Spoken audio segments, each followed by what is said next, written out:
Hi, good day everyone. My name is Mark Carlos, and this is my course project presentation for Calculus 1.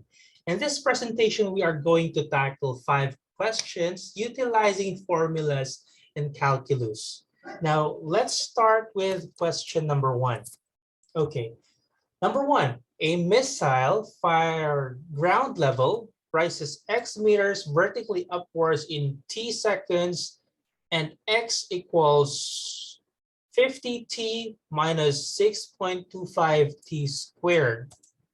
Now, we are going to find the initial velocity of the missile, the time when the height of the missile is a maximum, the maximum height reached, and the velocity with which the missile strikes the ground. So according to the data, we have the following relation. So xt equals 50t minus 6.25t squared, which we will refer to as 1a. Differentiating 1a time, we get dx over dt equals 50 minus 12.5t. Let's refer to that as 1b. And d over dt, dx over dt equals negative 12.5, referred to as 1c. So for launch velocity of the given missile from 1b, we get dx over dt at t equals 0 equals 50 meters per second, refer as 1c.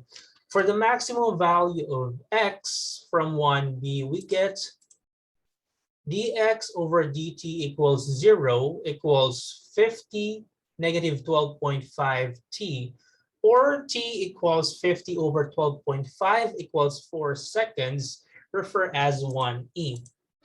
Now 50 x4 negative 6.25 x4 squared equals 100. So therefore, from 1a, 1c, 1d, and 1e, we get the following answers. The given missile, 4 seconds after its launch with a velocity of 50 meters per second, reaches its maximum height of 100 meters. So the missile leaves the ground at t equals 0 seconds at a vertical speed of 50 units per second. And it accelerates at a constant rate of negative 12.5 units per second squared, reaching its apex at t equals 4 at a height of 100 units. It strikes the ground again at t equals 8 seconds at a vertical speed of 50 units per second. So let's go ahead and answer question number 2. A particle of unit mass moves so that displacement after t seconds is given by x equals 2 cosine t negative 2. So let's find the acceleration and kinetic energy at the end of 3 seconds, which is ke equals 1 over 2 mv squared. Now, the displacement xt has the velocity of vt as its first derivative dx over dt t, and acceleration at as its second derivative d squared x over dt squared t. So let's go ahead and compute the derivatives. Now we have here xt equals 2 cosine t negative 2. Vt equals dx over dt t equals negative 2 sine t negative 2. And at d squared x over dt squared t equals negative 2 cosine t minus 2. So notice that this acceleration at is not constant. The particle speeds up and slows down. So let's find the kinetic energy equation. The kinetic energy AKE or EKE depends on the unit mass m equals 1 and velocity vt. So the velocity was computed on the previous slides. So it's vt equals negative 2 sine t negative 2 is EKE or kinetic energy equals 1 over 2 mv squared to EKE 1 over 2 times 1 times negative 2 sine t negative 2 squared. So that will be EKE t equals 2 sine squared t negative 2. Therefore, the acceleration AT and kinetic energy EKE after t equals 3 seconds is A3 equals negative 2 cosine 3 negative 2 equals negative 2 cosine 1 is approximately negative 1.0806 m over s squared. So EKE 3 equals 2 sine squared 1 is approximately equal to 1.4161 joules. So the above units assume mass in kilograms and displacement in meters. Also, the cosine 1 and sine squared 1 angle must be measured in radians. All right, so let's go to our next question, number 3. The fuel used by car is defined by Fx equals 3x2 over 80, negative 6 plus 6x plus 245, where x is the traveling speed in kilometers per hour. So what is the most economical speed of the car? In other words, determine the speed of the car which uses the least amount of fuel. So let's go ahead and find the specific speed that we are looking for. Now let's find the lowest term first. So let x be 100. So that's Fx equals 3x squared over 80. Negative 6x plus 245 is equal to F100 equals 3,100 squared over 80, negative 6,100 plus 245 is equal to 3 times 10,000 over 80. Negative 600 plus 245 is equal to 30,000 over 80. Negative 600 plus 245 is equal to 375. Negative 600 positive 245 is equal to 20. Now, 20 is still a big number, so let's lower the value of x. So let x be 90. Now, F90 equals 390 squared over 80.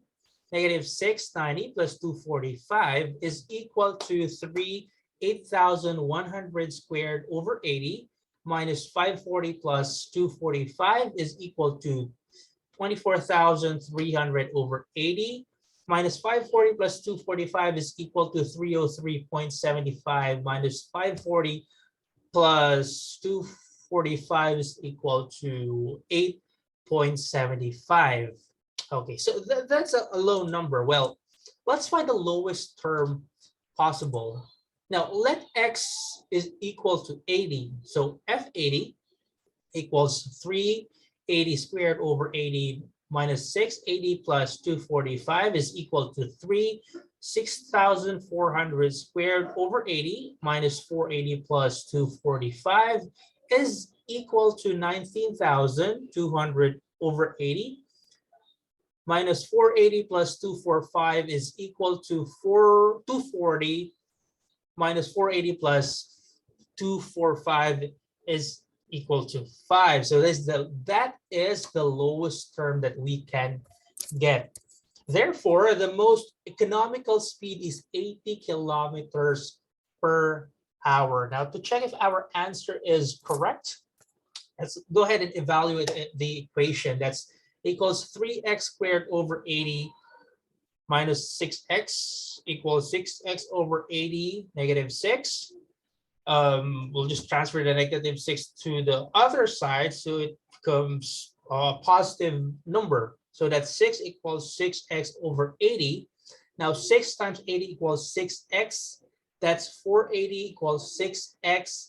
And transfer the 6 so that we can isolate the x. That's 480 over 6 equals x. And the answer is 80 over x. 80 equals to x. So which means we have the correct answer. Okay, so let's go to our next question. Now the sum of two positive numbers is 30. One of the numbers is multiplied by the square of the other. If each number is greater than 0, find the numbers that make this product a maximum. Okay, so let the two positive number be x and y. So that's x plus y equals 30. Thus y equals x negative. Thus y equals 30 negative x. Okay, so then we translate the second part. So x squared y, which we can now express as x squared 30 negative x, is x squared 30 negative x equals 30x squared negative x cubed. Okay, sorry about that. Okay, 30x squared minus x cubed. Now we take its derivative, which is 60x minus 3x squared. Okay, now for the max derivative, it has to equal 0. So that's our equation would be 60x negative 3x squared over 3 equals 0. That's equal to 20x negative x squared over x equals 0. So x equals 0 or 20. Now, because we are after a positive value, we account x equals 20. So y equals 30 minus x. So that's 30 negative 20 is equal to 10. So if x is 20, y is 10. Okay, let's go to our last question. That'll be number 5. A wooden block is made as shown in the diagram. The ends are right-angled triangles having sides 3x, 4x, and 5x. The length of the block is y. So the total surface area of the block is 7,200 cm squared.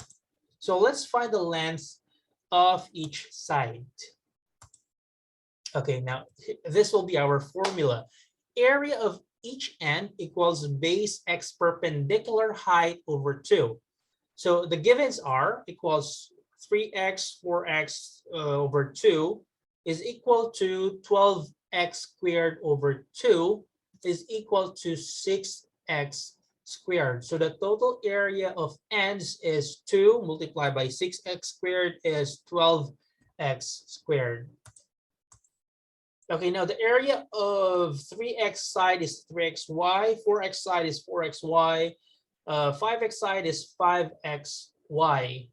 So the total area of sides is 3xy plus 4xy plus 5xy is equal to 12xy. So we just added all of them to get the total area of sides. Now, our last formula would be total area equals total area of ends plus total area of sides equals our given, which is 7,200 cm squared. So that will be 12x squared plus 12xy equals 7,200 cm squared over 12x is equal to x plus y equals 600 cm squared over x is equal to x plus y equals 600 cm squared. So there are two variables. Now, one actual number to compare with them. So that's as far as you can go. All right. So this concludes my presentation for today. So you have a good day. Bye now.